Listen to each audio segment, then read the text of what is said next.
certainly, if you look at it totally pan-India, there is a definite shortage of anesthesiologists, trained anesthesiologists. But that certainly does not seem to be true in the big metropolises. Better training, better technology, better equipment.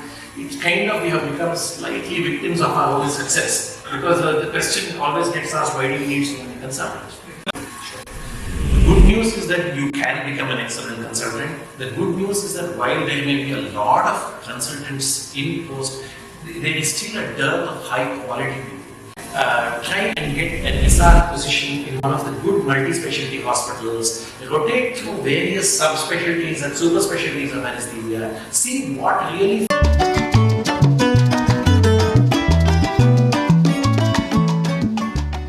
This is Dr. and welcome to my channel. So today we have Dr. Shishir, and Dr. Shishir is HOD of anesthesia in one of the premium corporate hospitals in Bangalore.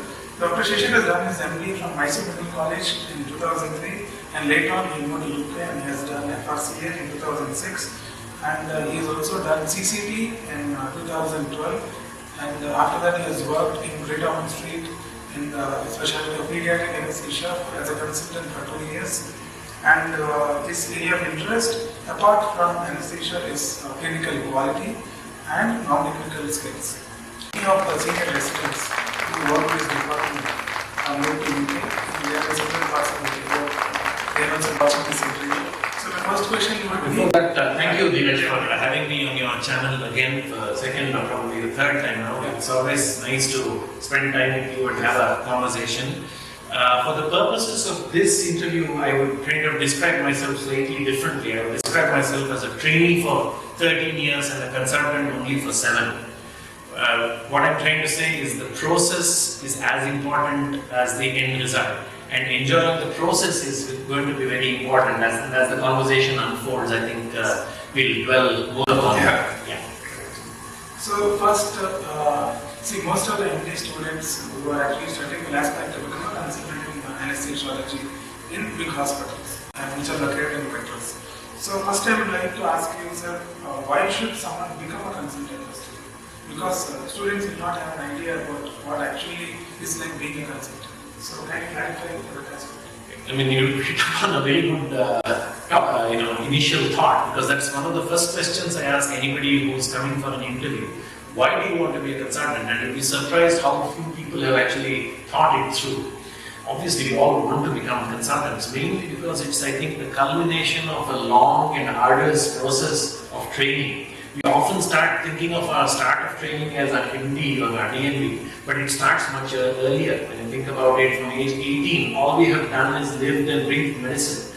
And the culmination of all those years of hard work, often in suboptimal conditions, is the end result of that would be to become a consultant. So definitely better prestige professionally, and again, the elephant in the room that no one wants to talk about, much better earning potential. So the combination of these things is why one would aspire to be a consultant. So basically what I understand is the money and status and the impact also will have on the students who are getting trained in the... Absolutely, absolutely. From a practitioner of whatever branch, like just a mere practitioner of anesthesia, you become not only a proficient practitioner, but also a teacher, a mentor, an administrator. So many more avenues open up once you go up the chain, as it were. So many people are asking the question of can I become a consultant? Do I have the chance of becoming a consultant?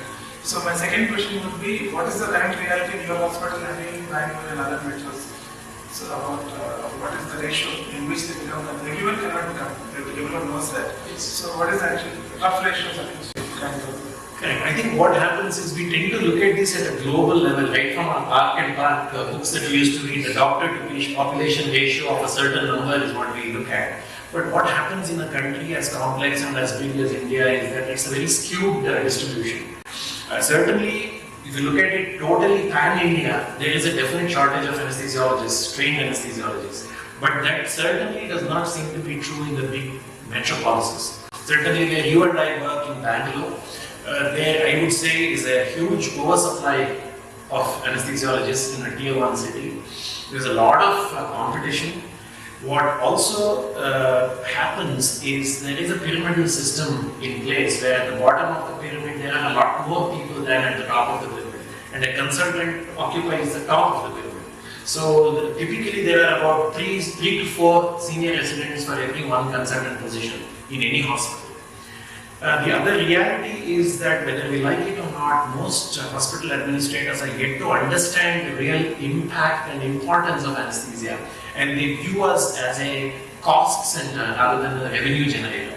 So when they try to make do with as few consultants as possible, in the mistaken impression that anybody can give anesthesia reasonably safely. And partly the fact that as a department, as a specialty, we have really become very safe with better training, better technology, better equipment. It kind of, we have become slightly victims of our own success, because the question always gets asked, why do we need so many consultants? So to summarize what I'm saying is there is an oversupply, certainly in the tier 1 cities. Hospitals are yet to understand the value that anesthesiologists add, and we are not really regarded as revenue generators as of now. So all these things mean that it is harder to become a consultant anesthesiologist. So bottom line is it is harder to become anesthesia, and competition is also high. Definitely.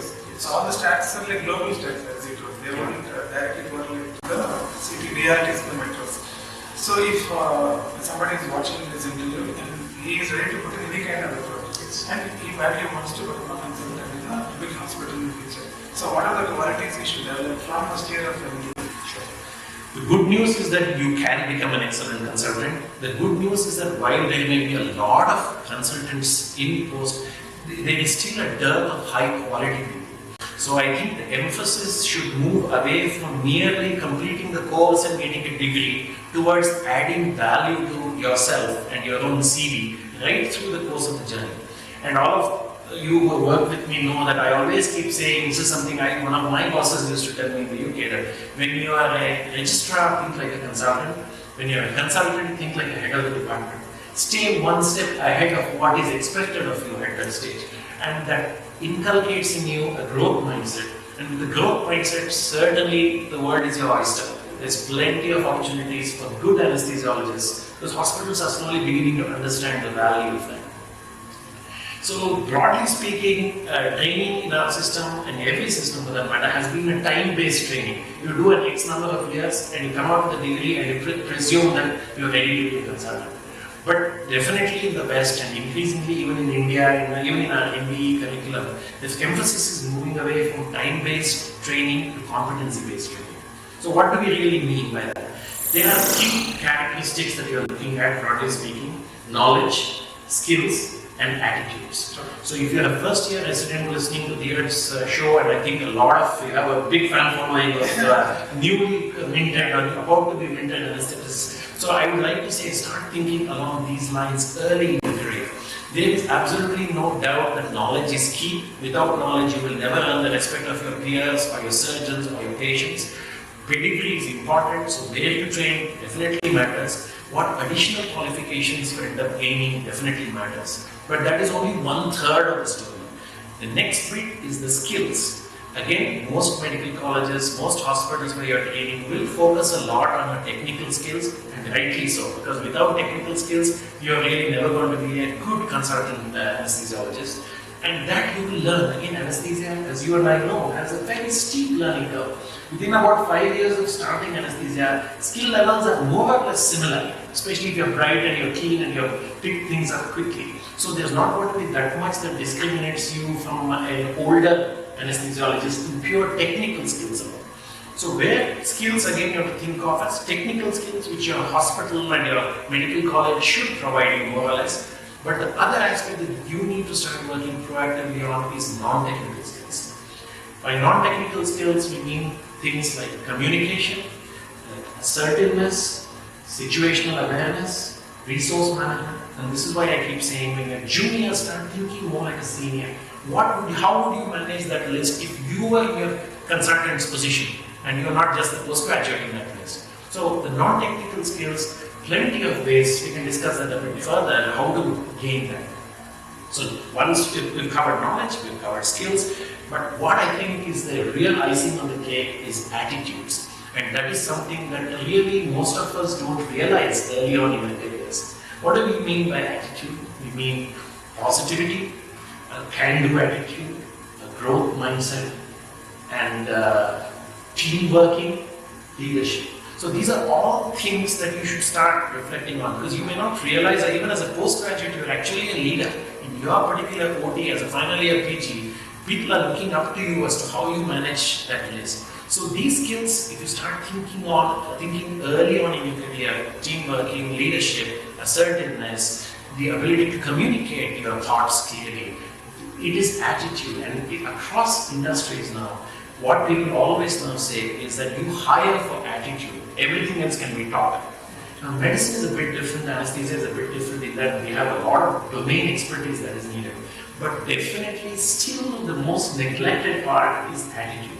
And increasingly, we are all people who are heading departments are beginning to hire people based on attitude, not just pedigree and skills. So, you divide it as 30%, 30%, 33, 33, 33. At least, I would say increasingly with knowledge definitely is important. I would still put it as 1/3. More than the skills, attitudes to it. Because skills can be taught. You and I both know when we started off, we were not at this level. But within a year, someone might get there in 6 months, someone might take a year. But what you cannot teach is positive attitude. So you have to basically inculcate that early in your career and be bullish about being an anesthesiologist. It's a great profession to be in. Be happy doing what you are and show that you're happy with what you are. So many of them actually have got the opportunity to anesthesia right point of time, because this is the point of time we are actually in the steeper part of the curve. From here I am saying next 5 to 10 years anesthesia is going to become one of the top branches in India. We are in that part of the curve. So in this part of the curve, what you need to do is that we are going to discuss in this video. What sir is partially told, you have to develop the non-technical skills, soft skills, along with your knowledge. So those are the ones who are going to climb faster than the steeper part of the curve. Absolutely.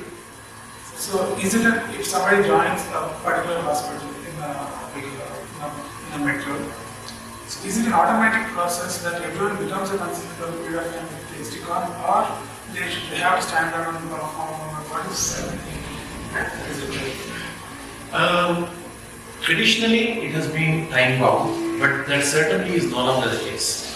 Because what is now happening is, like, because of the kind of pyramidal system that exists in our own hospital, we may have about 6 to 8 juniors for every senior position.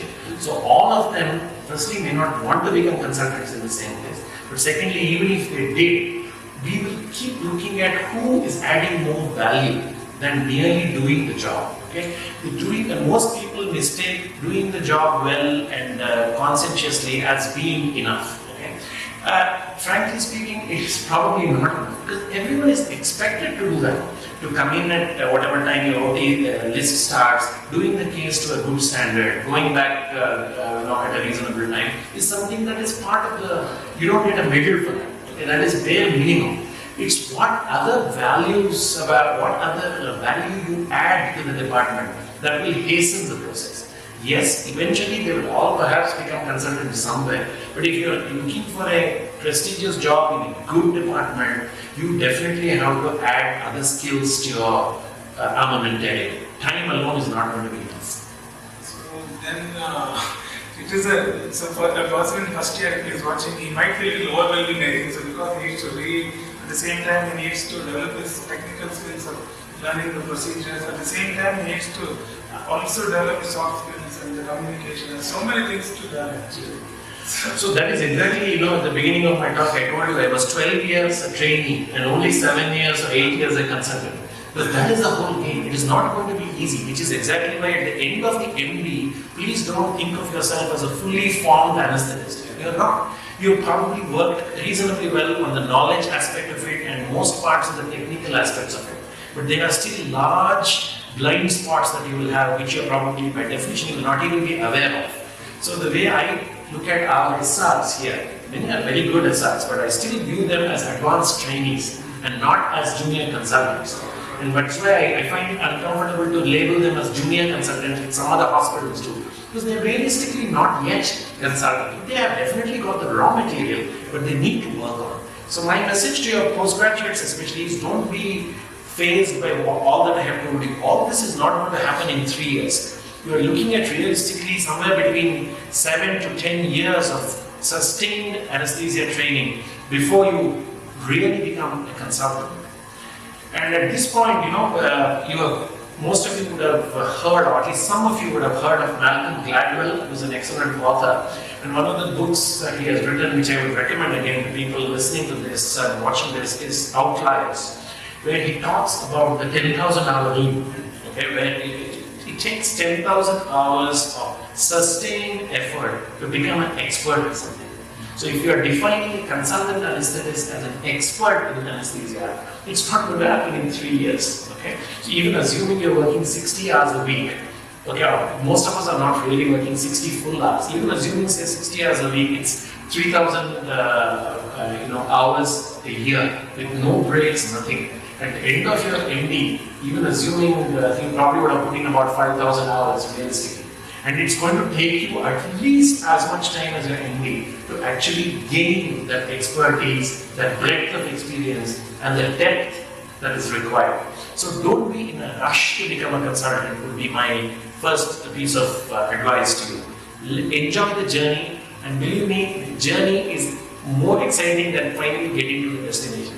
Because once you're a consultant, what else is there to look forward to? You come, you deliver, you're an individual contributor, you come, you deliver, and you go home. When do you ever work with another consultant? You seldom get opportunities to improve after becoming a consultant. So what you do in your, I would say, first 5 years post-qualification will determine what kind of consultant you're going to become. Got it. So here my question, straight question I'll ask you. For MD pass out or DMD pass out, so how many years should they invest in if they're staying in India to become a consultant? And in what place should they invest in? Again, I would say first thing is you have to recognize your ambition. Don't be ashamed to say you want to become a good consultant in a good hospital. Aim high, because it's only when you aim high that you actually reach. What I find with most MDs and DMDs is what limits us is our ambition. It's not so much talent, it is not so much perseverance. Most of us have that. But most of us settle for something which we feel, oh, this is unattainable. No, nothing is unattainable. If you put in sustained effort for at least, I would say, between 3 and 5 years minimum post-MD, depends on what you do. So what you do is the next important thing. Now the current trend, what I find is people either jump straight into a DM or they go into some fellowship.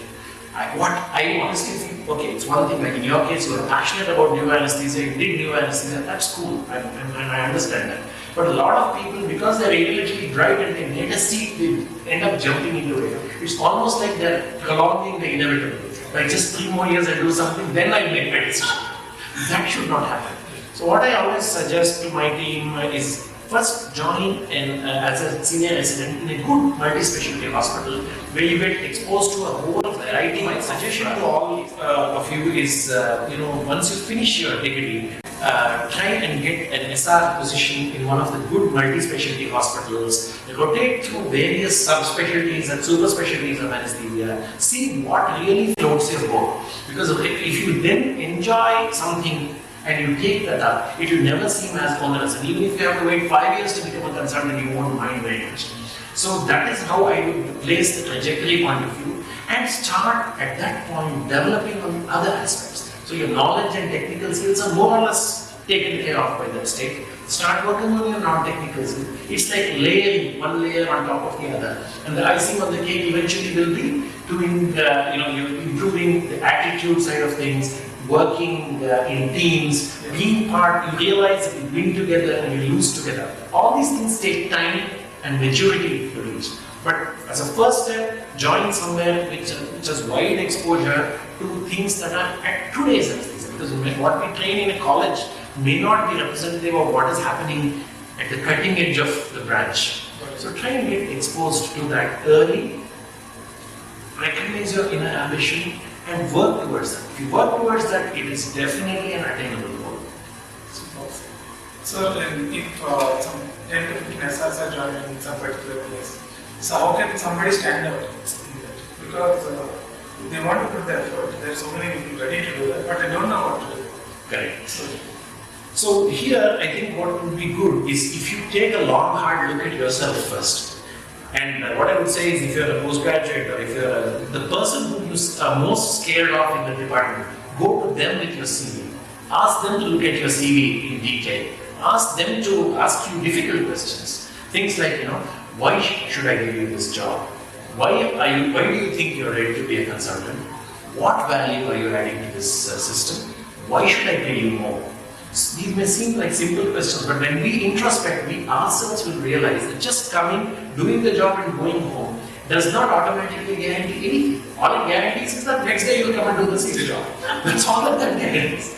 So what I would say is each person is different. What generally speaking, the areas that people can work on is some people may be educated, may be interested in the education side of things. Think about doing a postgraduate diploma in education. Think about newer ways, inventive ways of teaching. Now in my own department, if somebody applies and says, I have an interest in teaching, and not just interest, I have an extra diploma in teaching, I would be much more inclined to take that person as opposed to someone who just says, I'm ready to come and work hard. Everyone's going to come and say, I'll come and work hard. So for some it could be education, for some it could be things like governance. Some people who are very attentive to detail, who are very process oriented, they will be very good at doing things like clinical audits, quality improvement, and there are ways in which you can develop that aspect. You can, for example, think towards NABH. Most hospitals you're working in will want NABH accreditation. So if you have an interest in clinical quality, you could do things like Six Sigma. Courses are available online and offline, which you can do in your own time. And if someone again comes to me with a CV which says I am a certified green belt in Six Sigma, I know that he or she is a person worth investing in because they are thinking above and beyond the bare minimum in their job. So broadly speaking, it could be academics, it could be management type things, it could be YouTubing, and if you can give our department a better profile and make us more aware, or make the system more aware of our existence, those are the kind of people whom we will be looking at as value adds. So think what it is that floats your boat, what value you think you can add to a place, and make that place better than it would have been without you. And if you find that answer, work on it. Yes. I would like to add one more thing that research is also one more thing that people are lacking. So you can actually, research doesn't mean only prospective studies. There are case reports, correspondence, and letter editors. There are so many small things which you can publish and get your hospital name and your department name, several other forums in place. So that's another thing I would like to. I agree with you. Research is very important and it's very hard to do. See, as more senior you get, you have more administrative responsibilities, you have more clinical responsibilities. But say someone, in our own team, we have people like that who have that real bent of mind towards research, and when they see some interesting case, they publish it in the next week. We would love to have people like that because everyone can't be good at everything. But the key is to have a team that helps each other's strengths and weaknesses, and together we are strong. So that's why I keep saying, we win as a team, we lose as a team. So the last question would be, so in your training, in your long training in UK and India, so what are the moments you felt like it's very hard? And there should be some moments where you feel that I think this will break me down or something like that. Because some other subscribers are there, they're messaging me that the training stuff, this is stuff. So you have moments and how to overcome them, you overcame them. Yeah, so I don't go jog down memory lane now. But yes, one of the stages it happens is at the very beginning when we join anesthesia. I think however smart you may be, however bright you may be, it's just very, very intimidating because actually when you think about it, you're not reading anything new. You've read everything that you do in anesthesia as various branches as an undergraduate. And yet we know virtually nothing about anesthesia when we start working. One day you read physiology and go, next day they're going to ask you pharmacology. By the time you've got your head around pharmacology, someone asks you something about physics. And everybody starts, and myself included, we start doubting our self-worth. We start thinking, are we really up for this? Anesthesia may not be for me at all. But just persist through that initial phase. What I have always found is things start making more sense by about 6 months to a 1 year mark. Till then, trust the process, do what is asked of you, and slowly things will become more apparent. The next stage I found it difficult was immediately post MD. What do I do? I'm in Mysore and I studied in Mysore, so it all kind of made sense to get into private practice there and just, and probably I would have done reasonably well in that too. But there is when I felt this is one chance I had of trying something better and bigger. And at that time, in 2003, when I finished, going to the UK seemed like a logical thing. Not just for the money, not just for the fame, but just testing ourselves in another system and proving to ourselves that we can hack it in more than one system. So that was one phase which I had a lot of self-doubt. We all come from, essentially most doctors come from middle class backgrounds. We don't have an endless pot of money to support us. So when we took that risk and we went there, what was going to happen? There again, I'd say that we have to trust in ourselves, trust in the process, and someone somewhere will come and help you. I have had 2 or 3 people who have helped me during the course of my career, and I can't pay them back today, but I hope to pay it forward to someone else. So that is another typical phase. Then when you go to centers of excellence, like Great Ormond Street, I started in 2010 as a registrar. I had done 10 years of anesthesia. The day I joined there, they told me, I don't care in a nice way, in a very British way, but they told me very clearly, we don't really care what you have done till now. Once you've come here, you adapt to our way of working. Right from putting a camera. Imagine 10 years you've done, you think you've understood the game, and they try to train you totally differently.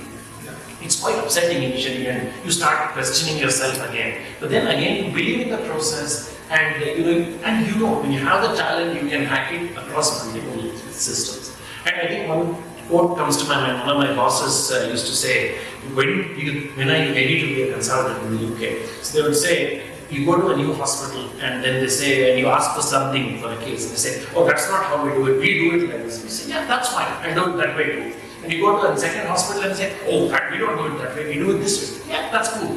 So once you reach that Zen state of, versatility, then you know. See, it's also not one important thing I want to tell all of you is, don't be in a rush to become a consultant, because it's not about just getting the job. It's the ability to do the job consistently to a high standard and hopefully inspire a few people around you to up their game as well.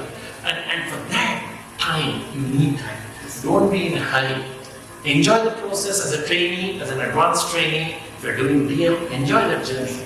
And then when you hit the sweet spot as a consultant, enjoy that too and make sure you help people around you. Because finally we all work for the fraternity of anesthesia. Someone taught us, we will teach someone else. So bottom line is, if you want to become consultant in a big hospital or any corporate hospital in a metro city, sir is telling you need to start your journey there, you have to invest your time there, you have to learn all the skills required. So here I would like to ask, what about a parallel into somebody with 10 years experience? He's not worked in such kind of a system, but he's an expert in doing freelancing and he's been dealing all the critical cases. So can we have a chance of becoming?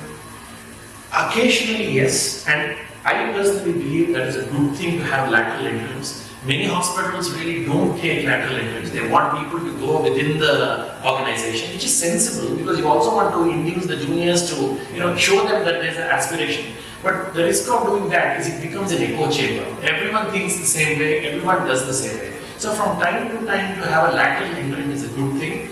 Just the fact that someone has done freelancing doesn't disqualify them from a job, but they have to understand that although they may be excellent at certain aspects of anesthesia, they may have blind spots, they will have blind spots in other things. So as long as they come with that open mindset that I'm also coming and joining the team, I'm going to bring XYZ values to it, but I'm also going to try and improve.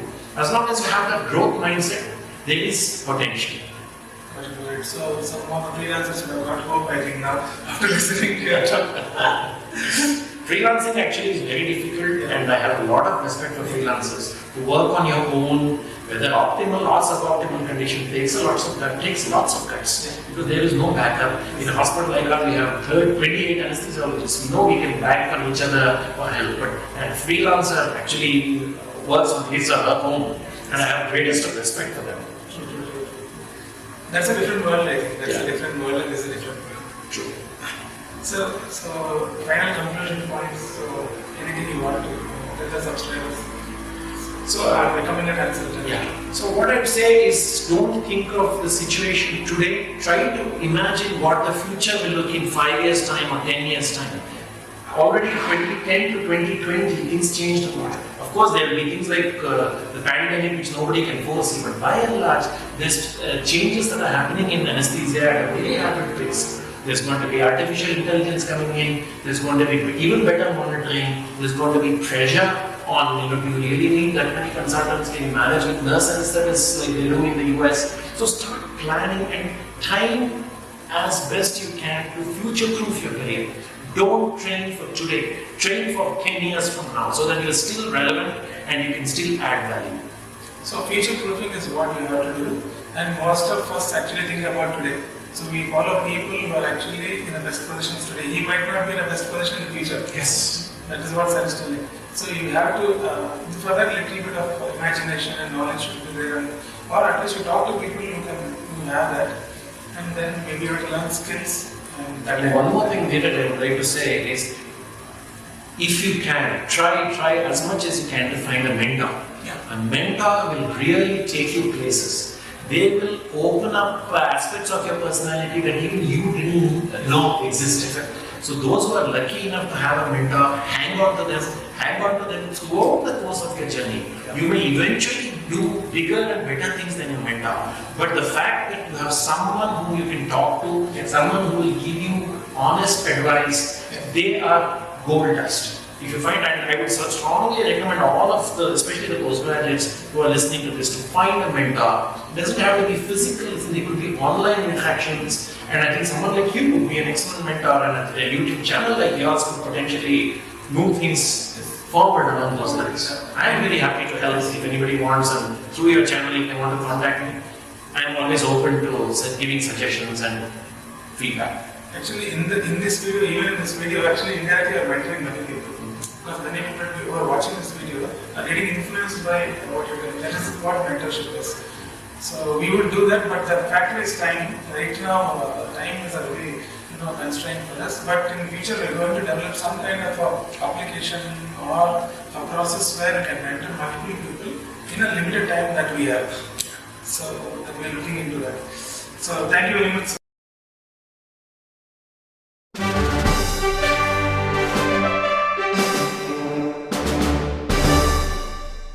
Thank you. Thanks for watching.